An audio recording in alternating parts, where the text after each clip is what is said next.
This video is made possible by Audible. Get a free audiobook from Audible exclusively by going to audible.com/RealLifeLore. Russia is huge. The country spans through 11 different time zones across 2 different continents and takes up about 1/8 of all the land on Earth.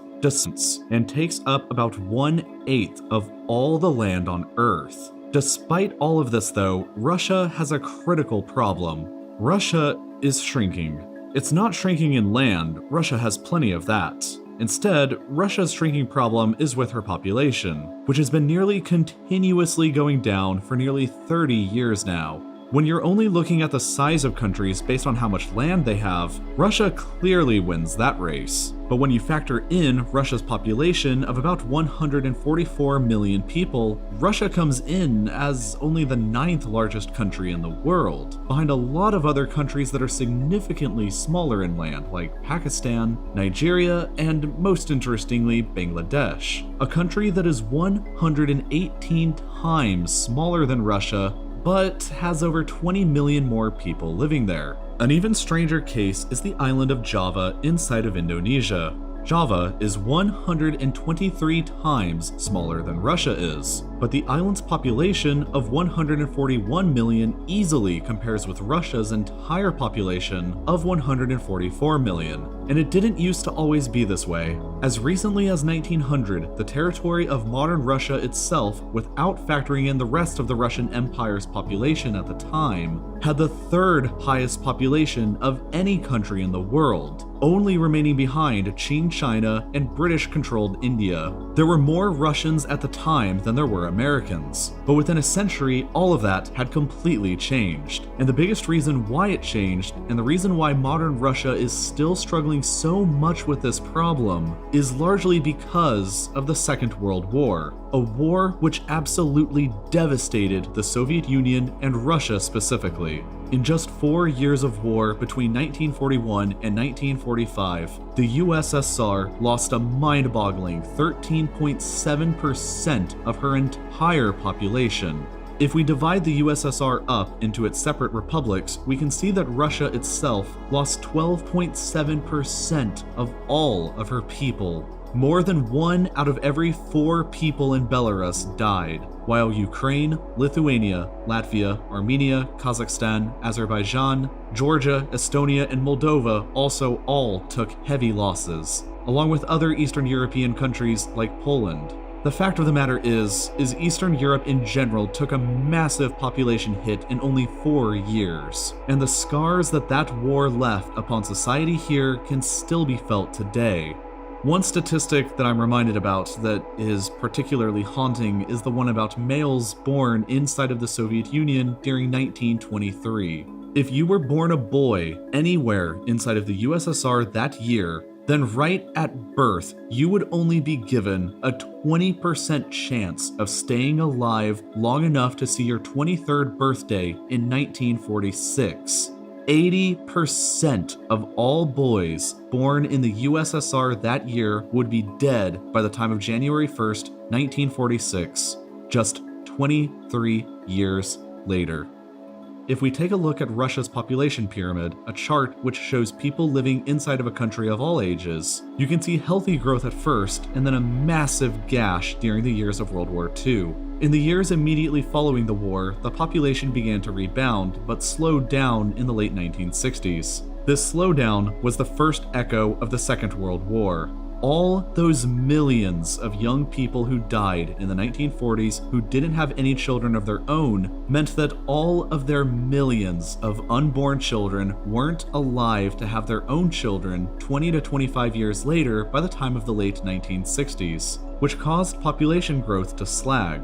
Fast forward another 20 to 25 years to the early 1990s, and you can see the second echo of World War II, where the great-grandchildren of everybody who died during the war would have been born had they survived. The echo of war's effect on population at the time was worsened by the fact that in 1991, the USSR itself collapsed, which threw Russia into deep economic and social upheaval. The birth rate plummeted while the death rate soared. Russia experienced its first actual drop in population since 1945 in 1992, the first year after the Soviet Union's collapse. Massive economic and social hardships experienced in the chaos of that collapse contributed to many people just deciding not to have children or to migrate away from the country, and combined with the second echo of the war, Russia's population continued to shrink every single year from 1992 up until 2012. Russia began to grow again between 2013 and 2015, but then has shrunk more every year from 2016 up to the present.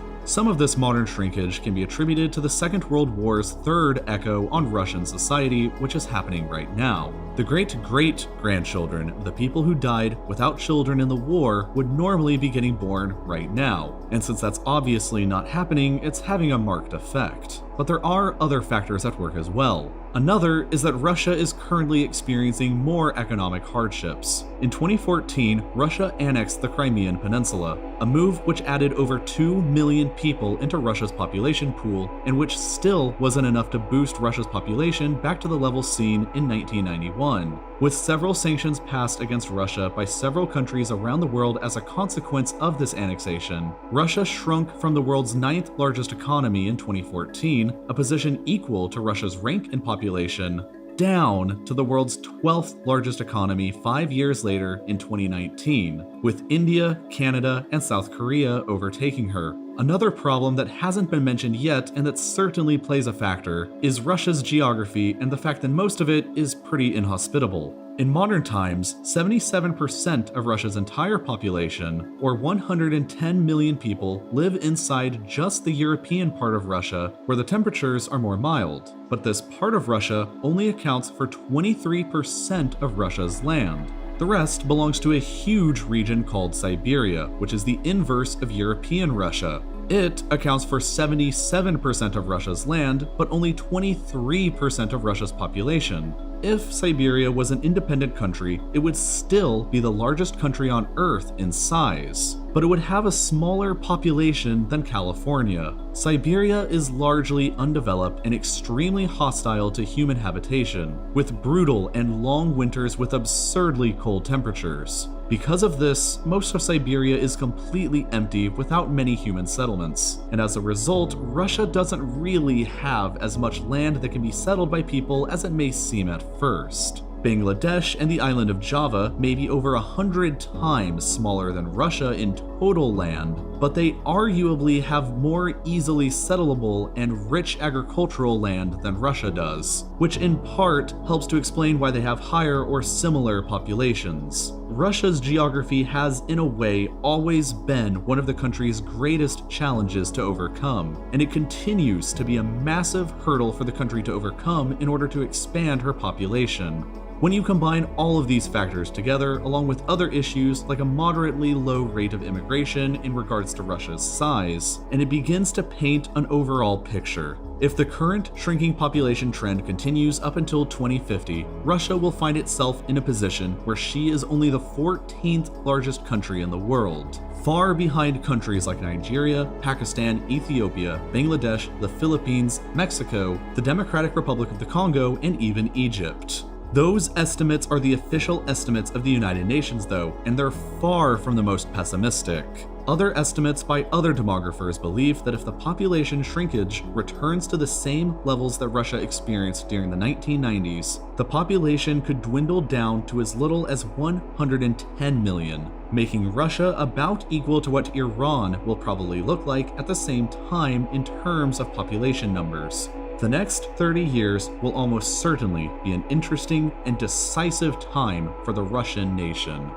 Understanding Russia is complicated, especially from an outsider's perspective. Winston Churchill once said of Russia that it is a riddle wrapped up in a mystery inside of an enigma. So if you really want to go into some serious depth behind understanding Russian history and civilization, there's no better book than A History of Russia from Peter the Great to Gorbachev, written and narrated by Mark Steinberg. The entire audiobook is offered on Audible, and it's nearly 19 hours long. The book would usually cost $41.95, but you can listen to all of it completely for free at Audible. As you probably know, Audible is a leading provider of audiobooks and other spoken word entertainment. They have an unmatched selection of great titles covering everything from science fiction and fantasy to history and business. I really love audiobooks because you can essentially listen to and learn about anything while you're doing anything. If you're stuck in a commute to work, it can become a great opportunity to listen to your favorite book or subject, and you can actually begin to enjoy yourself. Best of all, though, is that you can start listening with a 30-day free trial and choose to listen to any one book they have for free. It doesn't even have to be about Russian history, but if you're into that, hey, and you'll get 2 Audible originals for free, too. You just need to visit audible.com/RealLifeLore or text RealLifeLore to 500-500. And as always, thank you for watching.